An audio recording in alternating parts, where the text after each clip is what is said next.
महर्षि दयानंद सरस्वती जी ने सत्यार्थ प्रकाश की रचना की है और इस अमर ग्रंथ सत्यार्थ प्रकाश के चौथे समोल्लास का इस समय हम सभी स्वाध्याय कर रहे हैं। पिछले दिनों बताया गया था कि स्त्री पुरुष से और पुरुष स्त्री से इस प्रकार का व्यवहार रखे कि कोई किसी के प्रति कोई शंका न करे। स्त्री पुरुष के प्रति स्नेह और प्रेम रखे, पुरुष स्त्री के प्रति स्नेह और प्रेम रखे।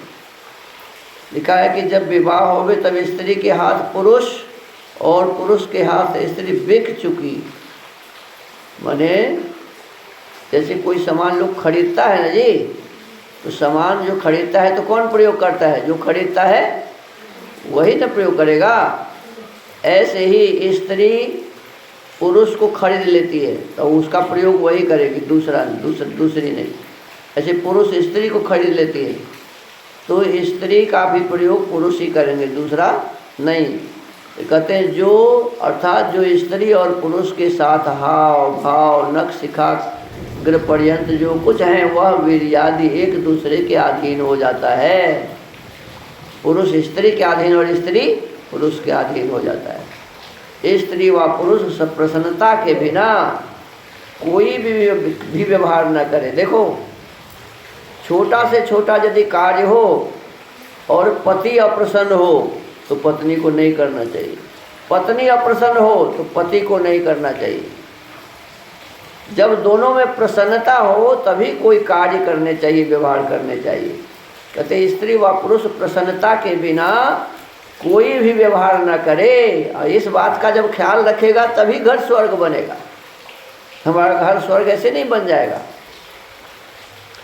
इनमें बड़े अप्रिय कारक व्यभिचार, वेश्या, पर पुरुष गमनादि काम हैं। कहते इन सबको कभी भी नहीं करना चाहिए। इनको छोड़ के अपने पति के साथ स्त्री और स्त्री के साथ पति सदा प्रसन्न रहे। देखो, इसमें गिनाया गया कि व्यभिचार न स्त्री को करना चाहिए न पुरुष को करना चाहिए। वेश्यागमन न पुरुष को करना चाहिए न स्त्री को परपुरुष गमन करना चाहिए। इस प्रकार से अपने परिवार में हम प्रसन्नता ला सकते हैं, एक दूसरे को प्रसन्न रख के। आगे कहते हैं जो ब्राह्मण वर्णस्थ हों तो पुरुष लड़कों को पढ़ावे। अब देखो, यहाँ बताया गया है कि ब्राह्मण को क्या करना चाहिए जी?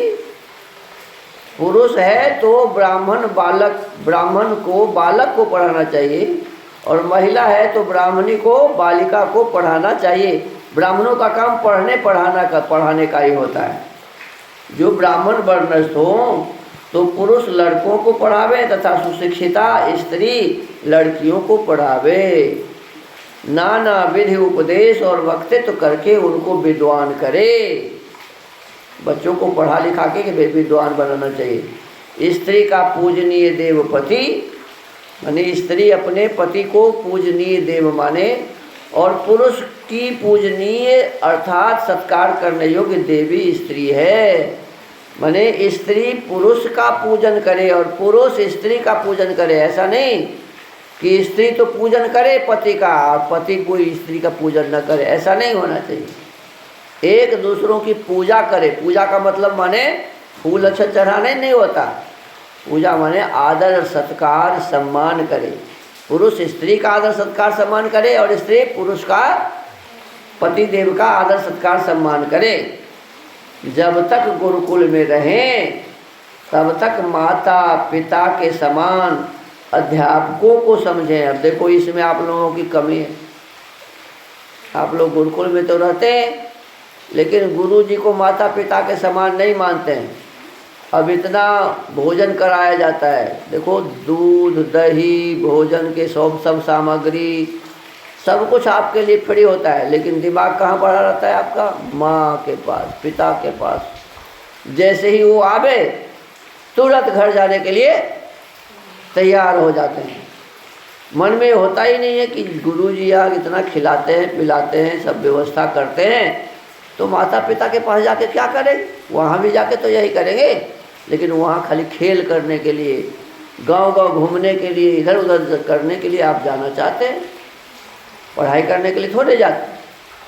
तो इसमें क्या है, लिखा है कि जब तक गुरुकुल में रहें तब तक माता पिता के समान अध्यापकों को समझें, और अध्यापक अपने संतानों के समान शिष्यों को समझें। गुरु जी का भी कर्तव्य है कि बच्चों को अपने शिष्य, अपने पुत्र के समान समझें। पढ़ाने हारे अध्यापक और अध्यापिका कैसे होने चाहिए? अब ये बात सामने आया कि पढ़ाने वाले जो गुरु जी हैं वो कैसे होने चाहिए। तो इसमें एक श्लोक है, आत्मज्ञानम समारंभस तितिक्षा धर्म नित्यता यमर्थानापकर्षन्ति स वै पंडित उच्यते।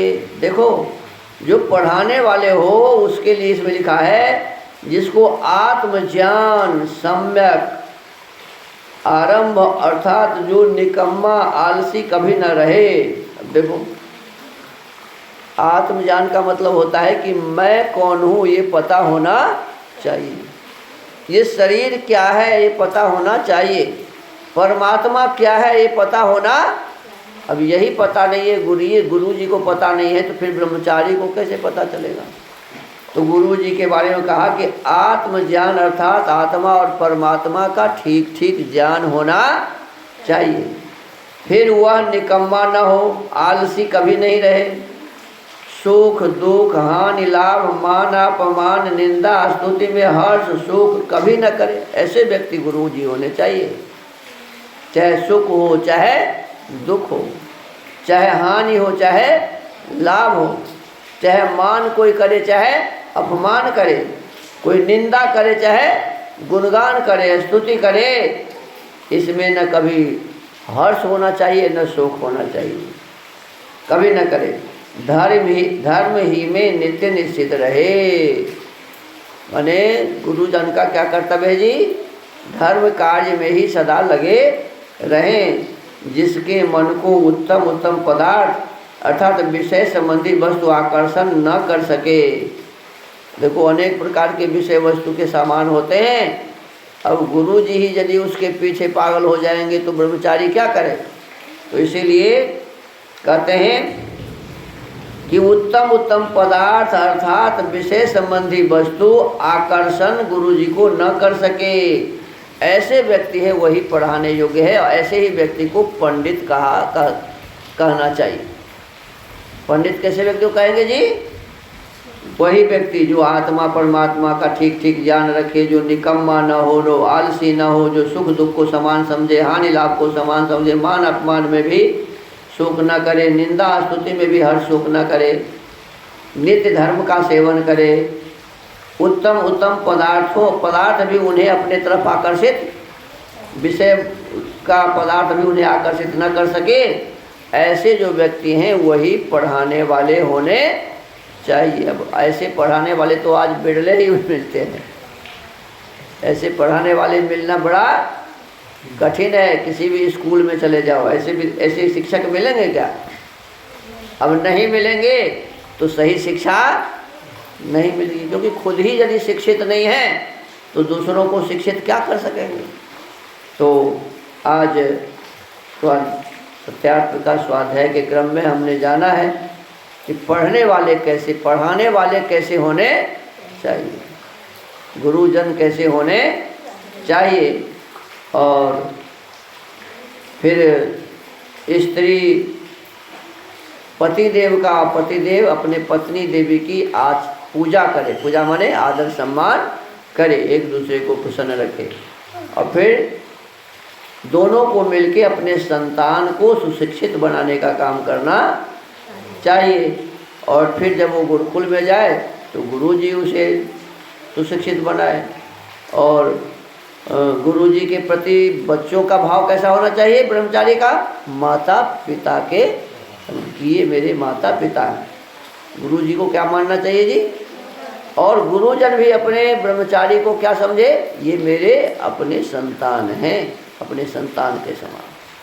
तभी विद्या की उन्नति होती है। गुरुजी भी पढ़ाने लिखाने वाले अच्छे हों, ब्रह्मचारी भी पढ़ने लिखने वाले अच्छे हों, गुरुजी संतान के समान बच्चों को माने या बच्चे माता पिता के समान गुरुजी को माने, तभी विद्या की उन्नति होती है, अन्यथा नहीं। तो आज के सत्यार्थ प्रकाश के स्वाध्याय को यहीं विराम देते हैं। ओम।